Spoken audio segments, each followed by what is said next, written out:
The sound of her heels clicking against the hardwood floor was like a countdown to a nightmare I couldn't wake up from. I sat on the edge of our king-size bed, hands trembling slightly, staring at the messy heap of clothes she had thrown across the room. I could feel the tension coiling in my chest, squeezing harder with every laugh that floated from her bathroom. It wasn't a normal laugh. It was the kind of careless, free laugh that belonged to someone who didn't owe you loyalty anymore. I remember the first words she said as she stepped out of the bathroom, hair curling perfectly around her face, red lipstick accentuating the smirk she had practiced in front of the mirror. "You may as well accept it," she said, her voice soft but dripping with certainty, like a lesson I had already failed to learn. She wasn't asking me to accept it, she was ordering me to. For a moment, I didn't move. I couldn't. I felt like I had been frozen in time, trapped in the dim light of our bedroom, watching the woman I loved, the woman I had built my life around, turn into someone I didn't recognize. She reached for her clutch, glanced at me, and that smirk lingered, a mixture of triumph and indifference. I tried to speak, but my throat was dry. My hands clenched the sheets, white-knuckled, as if holding on to the past could anchor me. "You, what?" I finally croaked, each word tasting bitter, sharp like broken glass. She tilted her head slightly, eyes glittering with something I couldn't name. "I have a date tonight, with someone else." Her tone was casual, like she was talking about the weather, not the life we had promised each other. I wanted to scream. I wanted to shake her until she remembered me, remembered us, remembered the years of laughter, late-night talks, and stolen kisses that used to fill this apartment with warmth. But no sound came out. Only silence and the hollow echo of betrayal. She walked past me toward the door, slipping into her heels with the practiced ease of someone who had rehearsed this moment 1,000 times. My heart was pounding, a chaotic rhythm that felt like it might burst through my chest. The air smelled faintly of her perfume, the scent I had once found intoxicating, now suffocating. I tried to find some anchor in the room, some reminder that this was temporary, that she would snap out of it, but there was nothing. The walls seemed to close in, shadows stretching across the floor as if mocking me. Every picture on the wall, every memory frozen in a frame, was suddenly a betrayal too. "You don't understand," I whispered, my voice breaking. She paused, one hand on the doorframe, looking back at me with that same unreadable expression. "You've changed," she said softly. "I need something else, someone else." Her words hit me harder than any physical blow could. I felt dizzy, sick, like I was falling and no one was there to catch me. My mind raced, trying to understand how we had reached this point. Was it me? Was it something I had done or failed to do? Or had she simply been waiting for a moment like this, counting the days until she could finally slip away? She smiled, just for a second, a flash of warmth that felt cruel in its timing. "I'm not leaving because I don't care," she added. "I'm leaving because I need to feel alive again." I wanted to argue. I wanted to beg. But every word I opened my mouth to say died before it could escape. The weight of her certainty was suffocating, dragging me down into a place I didn't think I could climb out of.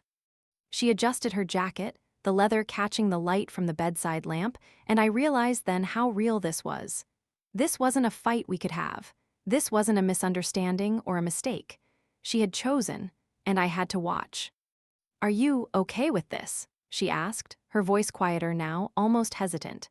But I could see the edge of anticipation in her eyes, the thrill of testing boundaries, of seeing how far she could push me. I swallowed hard, forcing words past the lump in my throat. I'll try," I said, each syllable like dragging a stone across broken glass. I hated myself for lying. I hated myself for already imagining her out there, laughing with someone else, while I sat here paralyzed by the betrayal. She nodded, satisfied, and turned toward the door again. That's all I needed to hear. And with that, she was gone, leaving me in the half-light of our bedroom, a shell of the man who had once believed in forever. I sat there for what felt like hours, staring at the door, hearing nothing but the faint echo of her heels fading down the hallway. The city outside our apartment buzzed with life, indifferent to my pain, unaware of the storm that had just ripped through my world. I wanted to call anyone, to make sense of it, but the phone felt heavy in my hand, useless against the reality that had already set in. The quiet became unbearable. Every creak of the floorboards, every distant honk from the street below, was amplified in the hollow of my chest. Memories flashed across my mind. Our first date at that little Italian place downtown, the time she had stayed up waiting for me after my late shift, the nights we had danced in the kitchen with nothing but a bottle of wine and the sound of our laughter filling the space between us. All of it tainted now by the shadow of tonight. I finally stood, moving toward the window, pressing my hands against the cool glass. The city lights stretched endlessly, a sea of strangers who didn't know me, didn't care. And yet, the thought of her, out there in the world with someone else, made the night feel unbearably small and cruel. A wave of anger rose inside me, hot and sharp. Not at her, not yet, but at the helplessness that had consumed me, at the silence I had allowed, at the life I had thought was mine and hers together, now slipping through my fingers like sand. I clenched my fists, knuckles white, willing myself to stand taller, to think clearer. But clarity was a distant memory. All I could see was her, smiling that impossible smile, walking into a world I had no place in anymore. And I realized then, accepting it wasn't just about tonight. It was about every lie I had told myself to believe we were unbreakable. Every denial I had held onto when cracks began to form. Every hope that had blinded me to the truth standing right in front of me, in red heels, with the finality of someone who had already made her choice. I sank back onto the bed, burying my face in my hands, the room spinning, the city lights outside blurring into streaks of neon and sorrow. The first real tear slid down my cheek, sharp and hot, and I let it fall. And then another, and another. Because for the first time, I truly understood. Some betrayals are not loud. They are quiet. They are precise. And they leave you with nothing but the echo of footsteps fading away into the night. I stayed there for what felt like an eternity, pressed against the window, watching the city breathe without me. Every passing car, every flicker of neon, seemed to mock the emptiness of our apartment. It wasn't just the betrayal. It was the silence after her departure. A silence so thick it pressed into my chest and refused to let go. I remembered the way she had looked that morning, slipping out of bed with that casual grace, humming a tune I didn't recognize. I had thought it was just another day. I had thought everything was normal. But now, even the memory of her laughter in our kitchen, once comforting, now felt like a blade twisting in me. I wandered through the apartment, touching objects I had once held sacred. Her perfume lingered on the throw pillows, a ghost of her presence that I couldn't escape. The framed photos on the walls stared back at me, smiling faces frozen in time, a past that suddenly felt like fiction. Our vacation in Miami, that spontaneous road trip to Vermont, the lazy Sundays with pancakes on the table, all of it, tainted. The phone rang. I ignored it. Whoever it was, no call could bridge the gap between reality and the betrayal sitting heavy in my chest. I sat on the couch, head in my hands, feeling the weight of years of shared life crashing down. I remembered her words, "You may as well accept it." She hadn't asked for permission, she had demanded surrender. Hours passed. The city outside shifted from golden dusk to the deep, cold blue of night. I heard the faint click of her car pulling out of the driveway, the soft hum of an engine that carried her toward someone else, toward the life she had chosen without me. My stomach churned. I wanted to scream, to throw something, to break the very walls around me, but nothing could undo what was happening. I was powerless. I poured myself a drink, the amber liquid shaking in my hands. I needed something, anything, to steady the storm inside me. I took a sip, and the burn went straight to my soul, a bitter reminder that comfort would not come tonight. My mind replayed the morning over and over, the casual shrug of her shoulders, the rehearsed words, the finality in her eyes. And then it hit me, anger. Not the kind that fades with tears, but deep, slow-burning anger, a desire to reclaim what had been stolen, or at least make her understand the cost of her betrayal. My hands were shaking now, not from fear, but from resolve. I wasn't sure what I would do with it yet, only that I had to do something. I walked to the bedroom, picked up one of her dresses from the floor, and inhaled the fabric. It smelled like her, a scent that had once brought comfort, now a weapon. I held it against my chest and closed my eyes, imagining her in it, imagining the life she had chosen. A flash of jealousy, sharp and vicious, cut through me. She thought she could walk away unscathed. She thought I would simply accept it. No, I would not. I thought about the nights we had spent arguing, the fights we had survived, the moments when love had felt invincible. And I realized something terrifying. None of that mattered to her. None of it had anchored her. She had already detached, already found a way to justify leaving, and that, more than anything, fueled the fire inside me. I paced the apartment, a restless shadow in the dim light. I checked the clock, 10 minutes before her date. I imagined her laughing with him, the way she had smiled at me just hours ago, that same dangerous sparkle in her eyes. I wanted to stop her, to beg, to plead, but I knew it was useless. The choice was hers. Instead, I did something I had never done before. I started thinking, planning, not out of malice at first, but out of a desperate need to reclaim some sense of control. She had chosen freedom, chosen thrill, chosen betrayal. But what if I could turn her certainty into fear? What if I could make her see that leaving me wasn't a victory, it was a mistake? I grabbed my coat and headed to the bar down the street, a place she hated. The neon sign flickered as I passed, casting an eerie glow over my reflection. I sat at the counter, ordered a whiskey, and let it burn the emptiness in my chest. The bartender, familiar with my presence but unaware of my turmoil, nodded politely and moved on. I wasn't ready to explain. I wasn't ready for anyone to understand the storm I was carrying inside.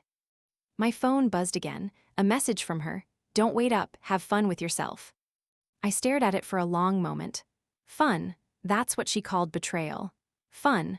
My hands shook as I typed a reply and deleted it, typed again and deleted it. Every word felt insufficient, meaningless, like throwing pebbles at a tidal wave. I looked around the bar.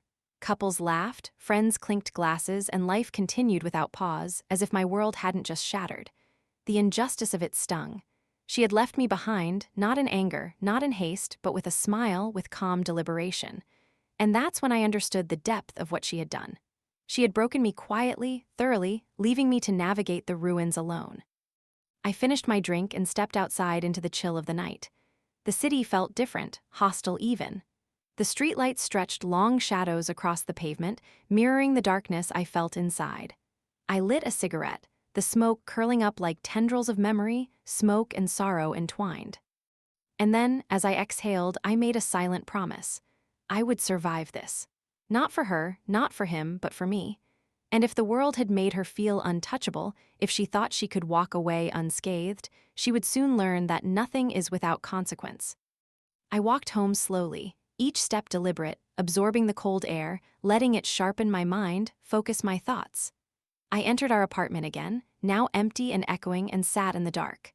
I thought about her return, her inevitable slip of confidence, the tiny cracks that would appear when the world didn't bend to her whims. And I waited, not in despair, not in helplessness, but in the quiet fury of someone who had nothing left to lose. Because betrayal is not just an end, it can be the beginning of something else. A reckoning, a revelation, and I was just beginning to understand how deep mine could go. The next night, I couldn't sleep.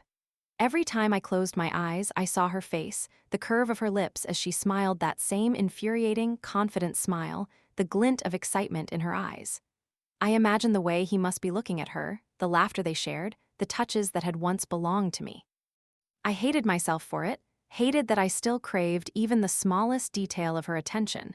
But hatred was tangled with longing, and longing is the cruelest kind of chain.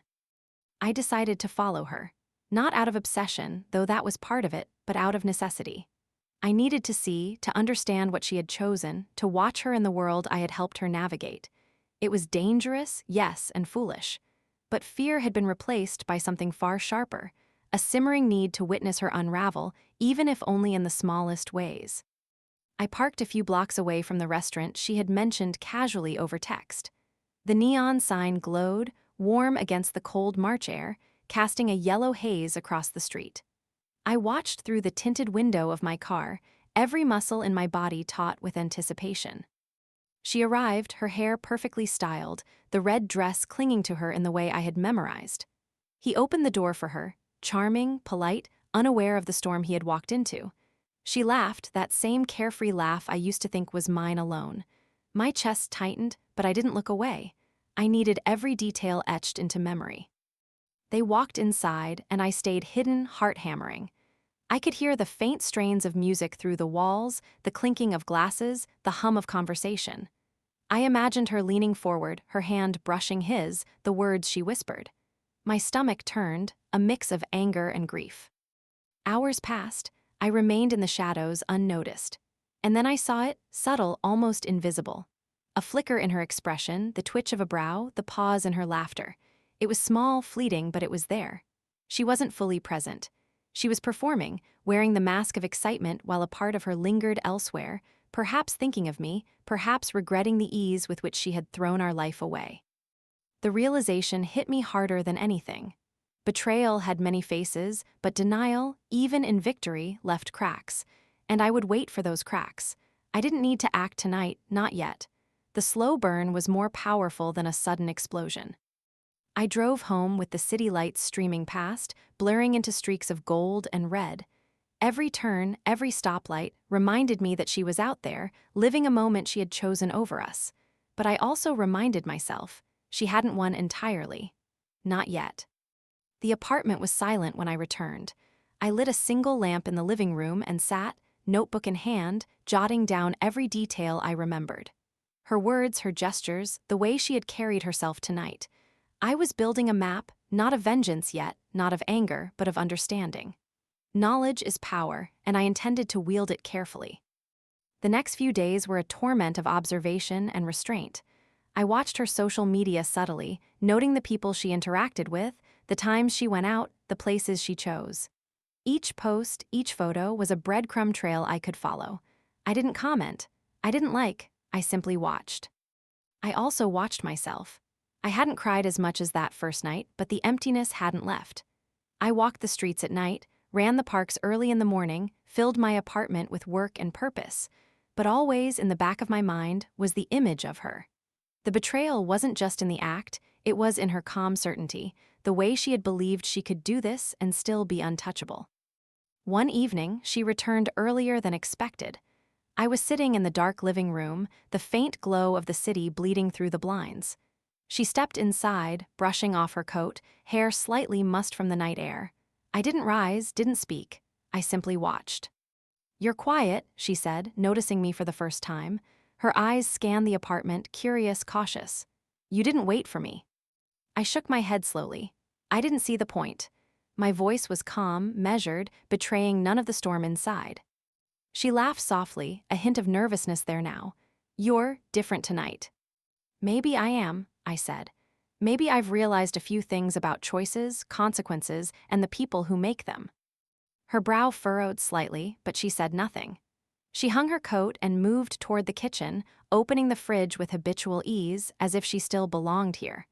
I studied her, noting the little cracks, hesitation in her movements, the fleeting moments when she seemed unsure. I didn't act, not yet. I simply waited, letting the tension build. Because in betrayal, timing is everything. And I had learned that the person who appears calm, who smiles and moves with confidence, often hides the deepest fear. We didn't speak much that night. She left a note on the counter for him, clearly intending him to come over later. And as I read it, I felt a quiet satisfaction, not at her pain, not at revenge, but at the awareness that control was slipping from her hands, imperceptibly but surely. The following days became a delicate game of observation. I noticed patterns, routines, little habits that betrayed her excitement with him.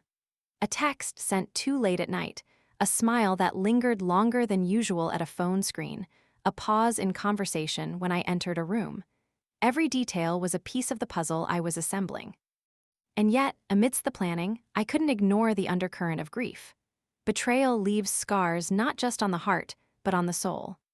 I felt the ache of lost intimacy, the sharp pang of absence in shared spaces, the cold realization that someone you love can exist in a world without you. But grief, I realized, can also be a weapon. It sharpens your instincts, fuels your focus, and clarifies what is worth fighting for. And I was fighting, not for her, not for him, but for the version of myself that refused to be diminished, ignored, or broken entirely. By the end of the week, I had a plan, not one born of recklessness, but of strategy. I would wait for the perfect moment, the one crack in her armor that allowed me to remind her that choices have consequences, that actions carry weight. And I would be ready. Because betrayal is a story written in silence, and I was about to start writing the next chapter. By the following weekend, the rhythm of her betrayal had become almost predictable. I watched quietly from the edges of my own life, a ghost in the apartment we once shared freely, cataloging her every move. She was meticulous, calculating even, but no mask lasts forever. And beneath the careful composure, I began to notice the tiniest fissures, hesitations, slips of expression, micro moments that betrayed her growing unease. She invited him over one Friday night. I knew before she said a word. The text message she left on the kitchen counter, blithely signed, "See you tonight," was a declaration of audacity, a challenge I refused to accept silently. I waited. I didn't storm in, I didn't call, I did confront. That would be chaos, emotion without strategy. No, I had learned patience. I had learned that betrayal is a story told slowly, and the storyteller who waits can write the ending. Hours passed. I could hear the faint click of the front door, the rustle of laughter and conversation. They were in the living room, close enough that I could sense the intimacy she tried so hard to conceal. My stomach twisted with the sting of jealousy, but underneath it there was something else. Focus. I wasn't going to let this crush me. Not anymore. I waited until the city outside sank into the quiet lull of late night. Then, softly, I made my move. I switched the lighting, dimming the living room, letting the shadows stretch and warp around the edges of the apartment. I placed the glasses she had left on the counter carefully back into the cabinet, my hands steady, controlled. Every small act mattered, because tonight, patience would pay. I watched her closely, the way she leaned into him, the way her laughter seemed almost brittle now. There was tension beneath her composure, a flicker of guilt, or perhaps the realization that freedom carries a price. I didn't speak. I didn't act. I simply observed, recording the details that would later become the blueprint of my reclamation. Then, a subtle mistake. He reached for her hand, brushing her fingers with a casualness that betrayed overconfidence. She hesitated, the smallest pause, just enough to reveal the hesitation I had been waiting for. Her eyes flickered toward the kitchen, then away, caught between worlds. That flicker was the thread I needed. I didn't rush. I never rushed. I had learned that the power in betrayal isn't in the confrontation, it's in the patient orchestration, the slow tightening of the web until the other party realizes they are ensnared. I poured myself a drink, taking a deliberate sip, letting the alcohol steady the edge of my focus. Time stretched. I watched as the night wore on, their energy shifting from playful and flirtatious to strained and careful. The conversation lagged, laughter sounded forced, and the subtle tensions I had been tracking from afar began to crescendo. Every look she gave him carried a weight, a hesitation that spoke volumes without words. Finally, the moment arrived. He leaned closer, whispering something I couldn't hear, and she recoiled just slightly, a tiny, almost imperceptible motion. My heart thumped, not with triumph, but with clarity. This was the crack I had been waiting for. A single thread pulled loose from the tapestry of her confidence, and now the narrative could shift. I entered the room then, slow, deliberate, every movement calm and controlled. I let my presence fill the space without saying a word. The effect was immediate. Their heads turned simultaneously. Surprise, confusion, and that subtle panic, the first real sign that my observation had tipped the balance, flashed across her face. "Hey," I said softly, almost casually, as though I had simply returned from a walk. The calmness in my tone belied the storm inside me. Her eyes widened. "You what?" I held up a hand, cutting her off. "Relax, I just thought I'd say hello. I see you're having a good night." My voice carried neither accusation nor bitterness. It carried authority, a quiet dominance that made her falter. He stood abruptly, unsure, defensive. We didn't expect you." "Don't worry about me," I said. "Really, I've been observing." The room seemed to shrink, shadows folding into corners as tension thickened the air. She bit her lip, caught between embarrassment and fear. Every micro-expression I had cataloged over the past week crystallized into this single moment. The smirk she had worn with such certainty all week faltered, replaced with something unpracticed, real, human, uncertainty. Why are you here?" she asked, voice quieter now, hesitant. I didn't answer directly. I simply moved closer, letting the silence speak. Each step was deliberate, each movement measured, and she could feel the weight of my presence in a way she hadn't before.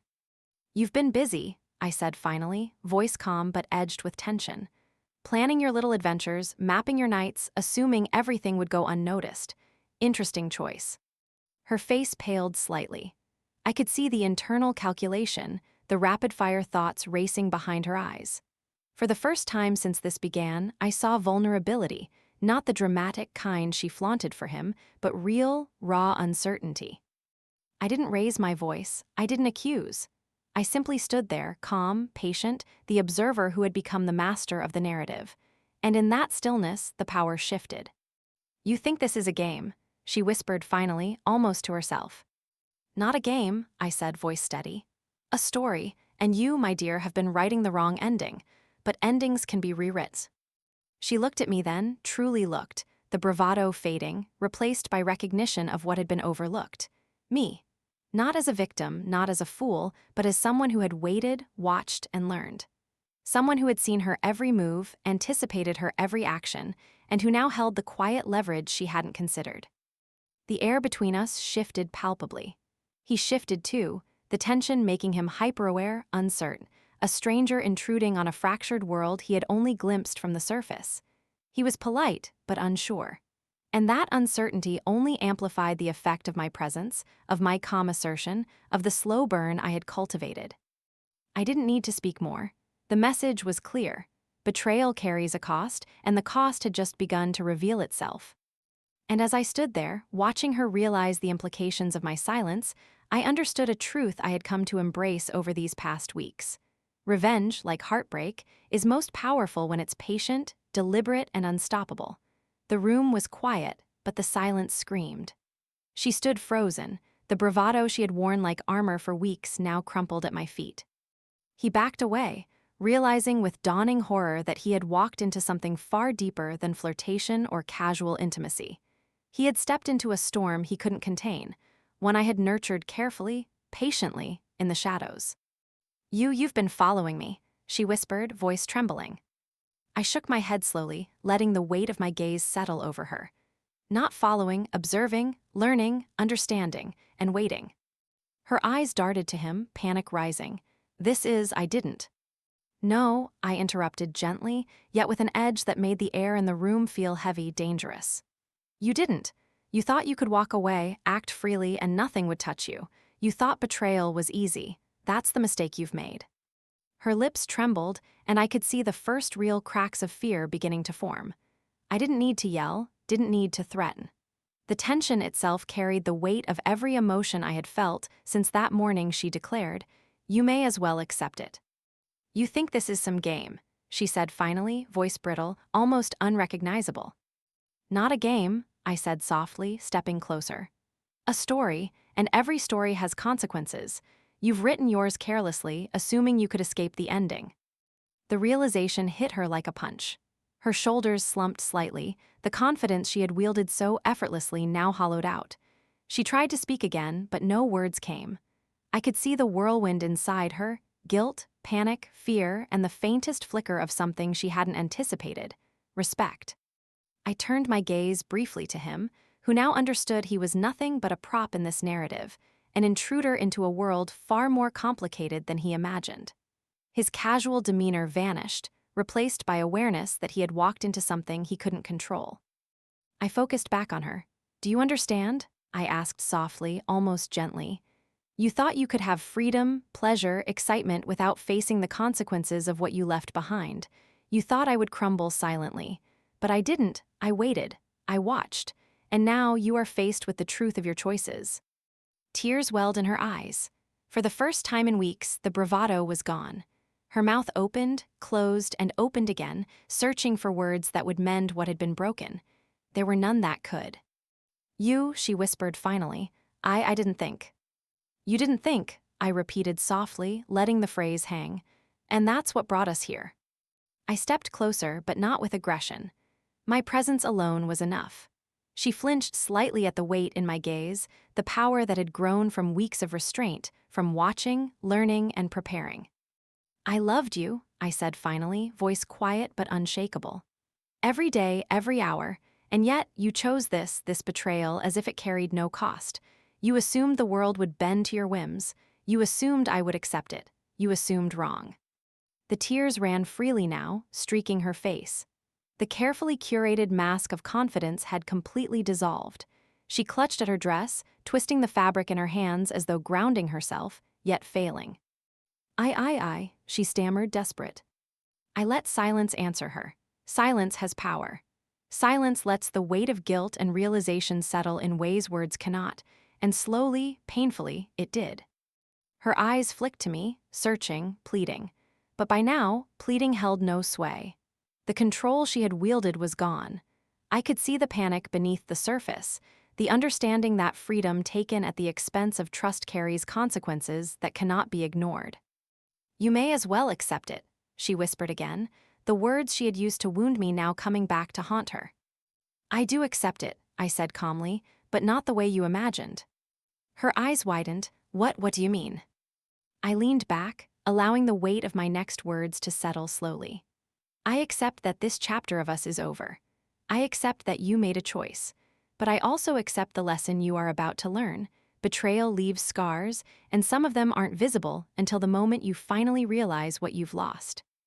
The realization dawned on her slowly, painfully. Her lips quivered, words failing again. She couldn't hide. She couldn't argue. The consequence of her actions had manifested not in anger, but in the quiet, relentless reclaiming of power by the one she had underestimated. I turned and walked toward the window, letting the city lights bathe the room in neon blue and amber. She followed my movement with eyes that now brimmed with fear, remorse, and a desperate need for forgiveness she could not articulate. You thought this would be fun, I said softly, almost to myself. You thought that happiness could be stolen without consequence, but life doesn't work that way, and you are learning it now the hard way. She sank to the floor, tears flowing freely. Her body shook with a mixture of sorrow, fear, and helplessness. And in that moment, I realized the power I had gained wasn't in revenge. It was in standing tall through the storm, in holding on to myself while she had tried to unravel everything we shared. You don't get it, she whispered finally, voice broken. I'm sorry, No, I interrupted gently. Sorry doesn't undo choices. Sorry doesn't bring back trust. Sorry doesn't fix the life you tore apart. What you feel now is not punishment. It's clarity. It's the first time you see the cost of what you chose over love. The weight of my words hung in the room like a heavy curtain. The silence stretched, pressing on her, unrelenting. And slowly, she lowered her head, finally acknowledging the truth she had tried to ignore for so long. I watched her, not with malice, but with the calm satisfaction of someone who had endured, observed, and reclaimed agency over a story that had been slipping through his fingers. I loved you, I said again, quietly, almost whispering. And I still do in the only way left to me, from a place of truth, not illusion, not compromise. And now I let you go fully with your choices and the understanding that some things, once broken, cannot be fixed. She remained on the floor, silent, a fragile figure of regret and sorrow. And I knew in that moment that the story had shifted. She had learned what I had learned weeks ago. Love and betrayal are entwined, and when one chooses to betray, the consequences are inevitable, personal, and inescapable. I left the apartment shortly after, walking into the cold night, letting the wind wash over me, cleansing the lingering pain. The city was alive, indifferent, buzzing with stories I no longer belonged to, but I walked with a quiet sense of power, a reclaimed self, a soul hardened by betrayal but unbroken. She would remember this night, not just for the betrayal she had committed, but for the realization that nothing, no charm, no smile, no stolen affection, could undo the truth. And in that, I found my peace, my closure, and the knowledge that life, even after devastation, can continue with strength, clarity, and resilience. Because sometimes, the most powerful revenge isn't chaos or confrontation. It's survival, calm, and the unshakable reclaiming of one's own life after betrayal. And tonight, I had done exactly that. The city lights blurred past as I walked, each step a testament to endurance, a promise to myself that no one, not even the person I loved most, could take away my peace, my dignity, or my future. And for the first time in weeks, I breathed freely. The storm had passed, but the lessons, the scars, and the strength would remain forever.